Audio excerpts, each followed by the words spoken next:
Willie D live. What's up, family? We got a white man in Mississippi. White man in Mississippi. You know that usually don't start off right when you say white man in Mississippi. Mississippi, anything. You know what I'm talking about?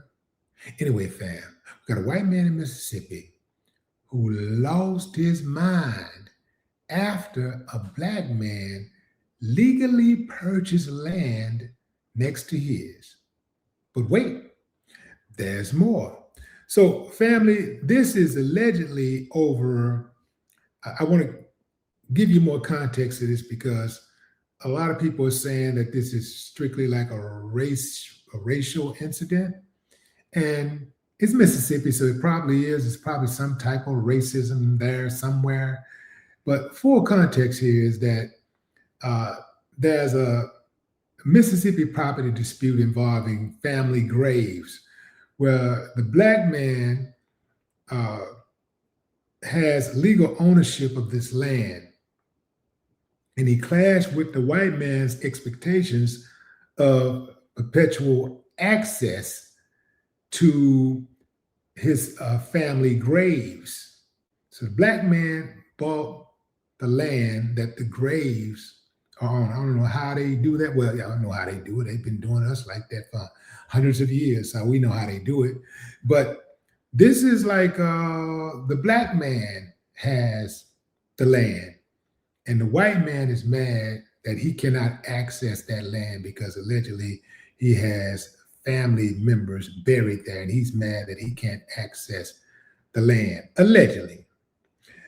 This echoes historical Southern land conflicts over air property. Just going off what you know, fam. You know what?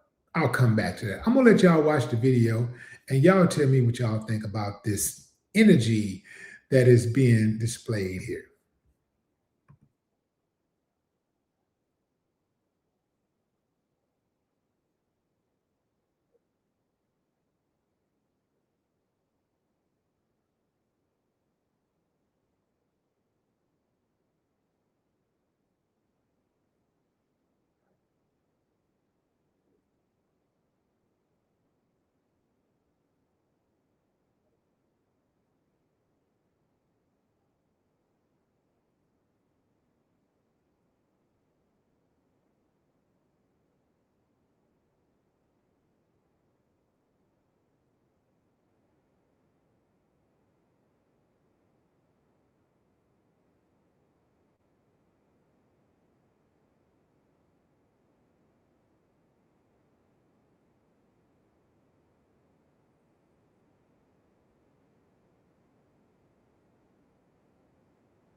Family, I don't know about you, but this is exhausting, man. It is exhausting. Okay, give me a thumbs up if you think that the white guy was in the right. Thumbs up. 2 thumbs up if you think the black guy was in the right. I'll give you a few moments to think about it. Okay, time's up.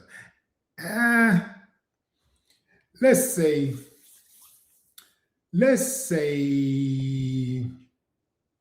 the brother bought the land, which he did. He has a right to deny access to that land for any reason. It don't matter if a gravesite is that? It's his land. He can do whatever he wants to do with that land.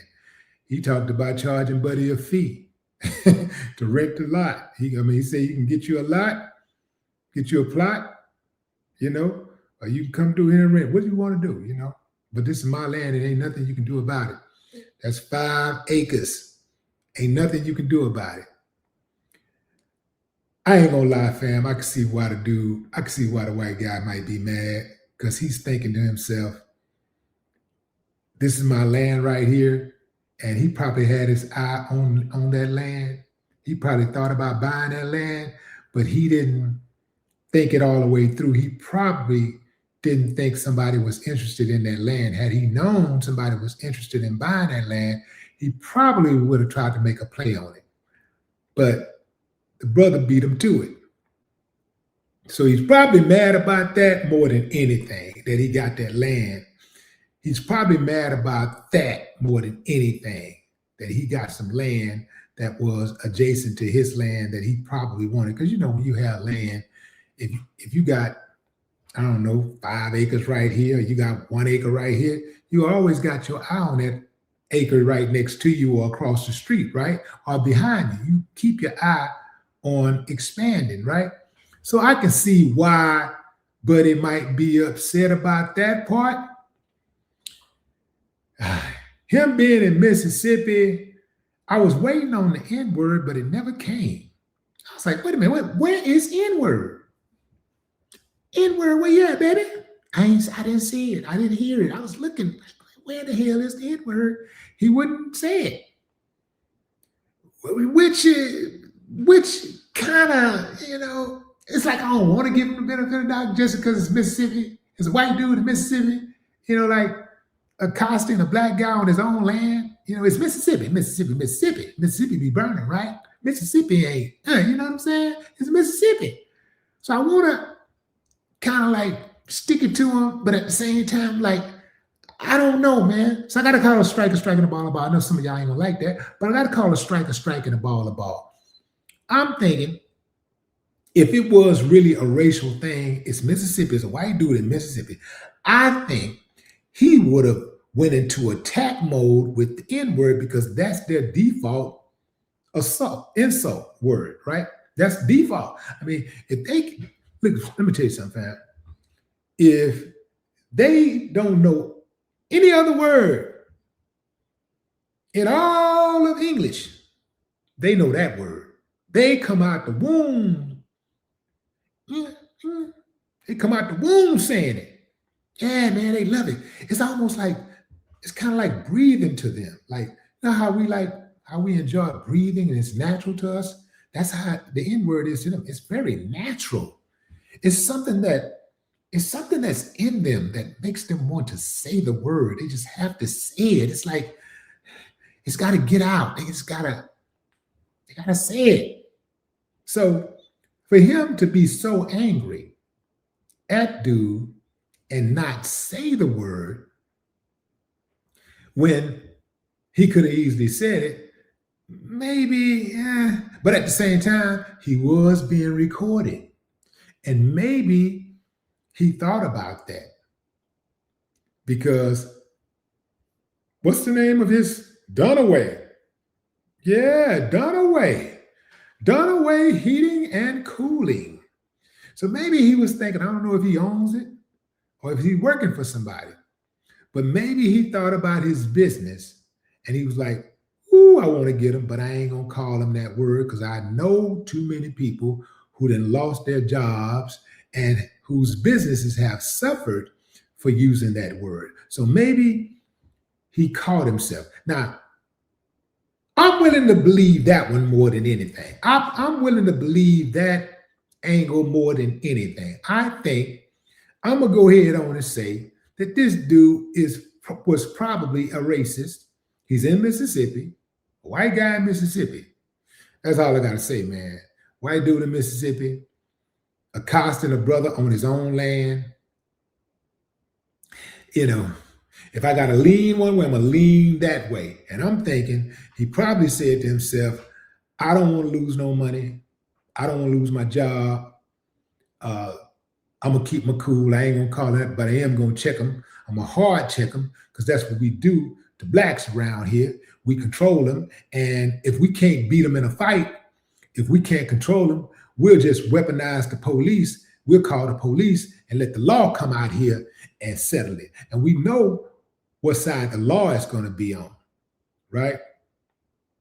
I want to read something to you guys. I want to read something to you because this is important.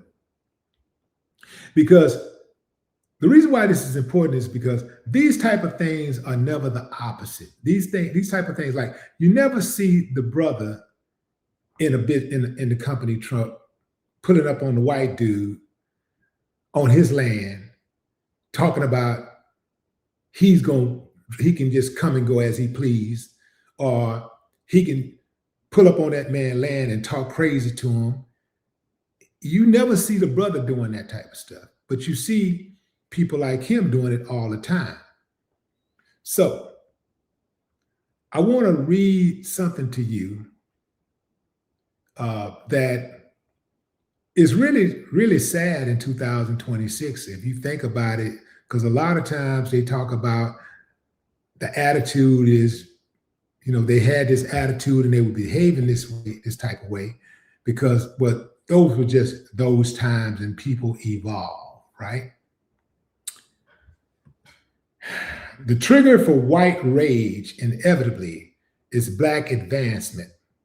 It is not the mere presence of black people that is the problem. Rather, it is blackness with ambition, with drive, with purpose, with aspirations, and with demands for full and equal citizenship.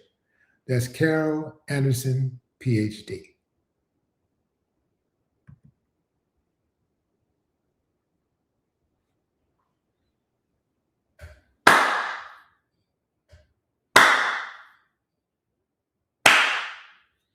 I ain't got no problem with that. No more talk.